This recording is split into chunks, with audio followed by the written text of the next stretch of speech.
श्रोते हो नमस्ते. आपल्या सर्वांना शुभ दिवस.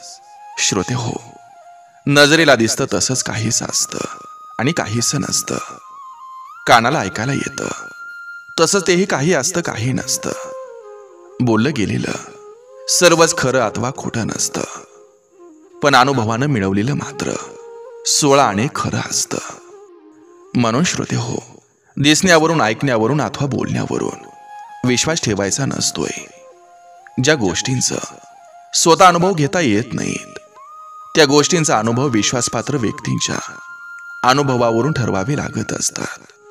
आणि श्रोते हो, अनुभव हीच खरी आयुष्याची खात्रीलायक मार्गदर्शिका असते. नक्की विचार करा. चला, आजही आपल्यासाठी सुंदर विचारांची ही शिदोरी, ही मालिका अशीच पुढे घेऊन आलोय. चला करूया सुरुवात सुंदर विचारांना, सुंदर सुविचारांना.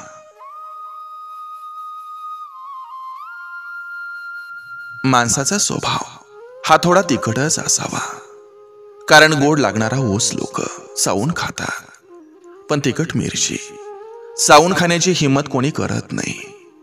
तुमचा स्वभाव मिरचीसारखा तिखट असला की कोणी तुमच्या नादी लागणार नाही, कारण आजकाल दोन्हीत जास्त गोड स्वभाव असला की लोक फायदा उठवतात. म्हणून स्वभाव हा थोडा तिखटच ठेवा, म्हणजे लोक बरोबर हिशोबात राहतात. काहीतरी बोलण्या अगोदर त्याविषयी दीर्घ विचार करणं हे गरजेचं असतं, कारण बोललेले शब्द हे माफ केले जाऊ शकतात, पण विसरले जाऊ शकत नाहीत.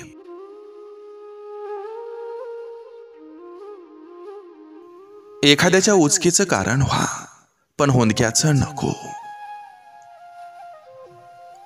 अति विचार हे चांगले नाहीत. हसत्या खेळत्या माणसाला आतून संपवून टाकतात. लावा लावी करायची असेल तर झाडांची करा, माणसांची नको. नेहमी शांत राहणं हे कधी कधी धोकादायक ठरू शकतं. वेळेची गरज ओळखून स्वतःचं मत मांडणं हे खूप गरजेचं असतं. नाहीतर आपलीच माणसं आपल्याला हिशोबातून वजा करायला लागतात. वाढत चाललेल्या महागाईपेक्षा कमी होत चाललेल्या माणुसकीचा प्रश्न हा जास्त बिकट आहे.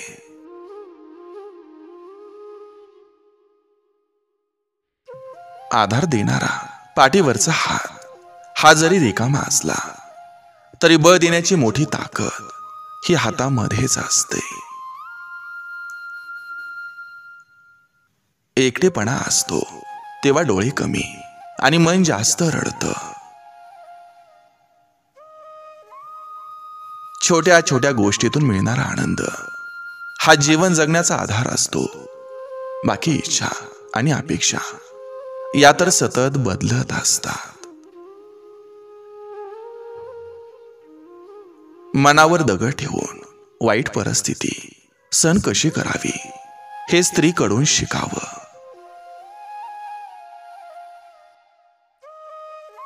कष्टातून वेचलेल्या आनंदाला दृष्ट लावण्याचं सामर्थ्य हे कोणाच्याच नजरेत नसतं.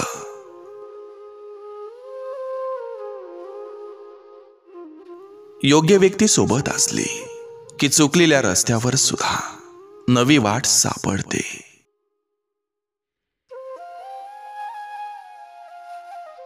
नवरा असा असायला हवा, त्यानं बायकोवर कसलीच बंधने लावू नये, आणि बायको अशी असायला हवी की नवऱ्यानं मोकळीक दिली म्हणून तिनं त्याचा गैरफायदा घेऊ नये.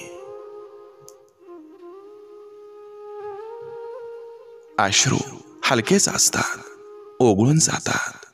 भार असतो तो भावनांचा.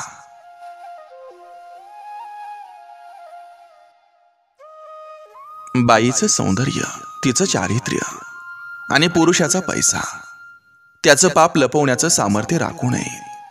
आणि मुख्य म्हणजे हे दोघंच केंद्रस्थानी आहेत. यांच्या अवतीभोवतीच सगळं घुटमळत असतं आणि ही शोकांतिका आहे.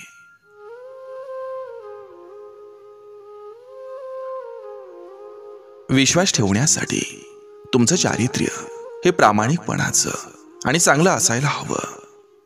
4 गोष्टी चांगल्या केल्यानं कोणाचा विश्वास जिंकता येत नाही.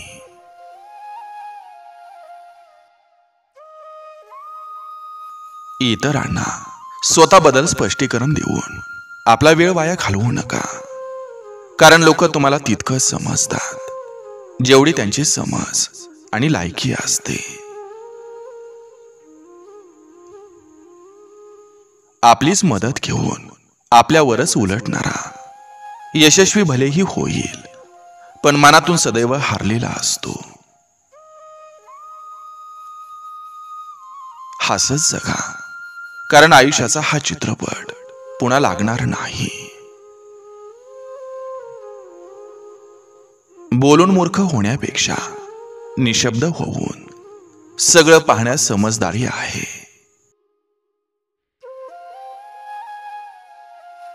ज्यांना वास्तव स्वीकारता आलं ती लोक आनंदी झालीत.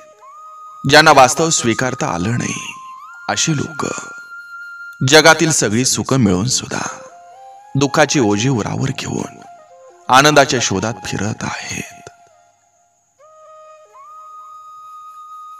थकलेल्या मनाचा शेवटचा आधार म्हणजे देव, जो दिसत नाही आणि भेटतही नाही, पण मनापासून श्रद्धेनं आणि ताकदीनं हाक मारा, धावून आल्याशिवाय राहत नाही.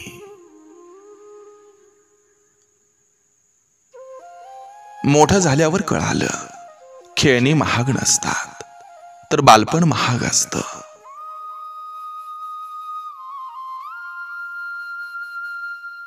आपल्या असण्यानं इतरांना आनंद मिळत असेल तर ते जगणं मनाला समाधान देऊन जातं.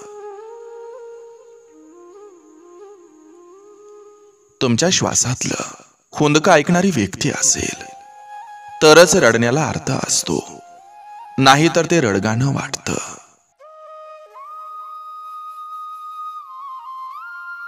भावनांचा आणि वेदनांचा हिशोब कधीच लावता येत नाही. ते ज्यांच्या असतात त्यांनाच कळतात. जशी शब्द कोडे सोडवण्यासाठी बुद्धीची कसोटी लागते, तशीच आयुष्याची कोडी सोडवताना सहनशक्तीची कसोटी लागते. प्रत्यक्षात जरी दिसत नाही तरी नेहमी अप्रत्यक्षपणे सोबत असतो, तो असतो भगवंत.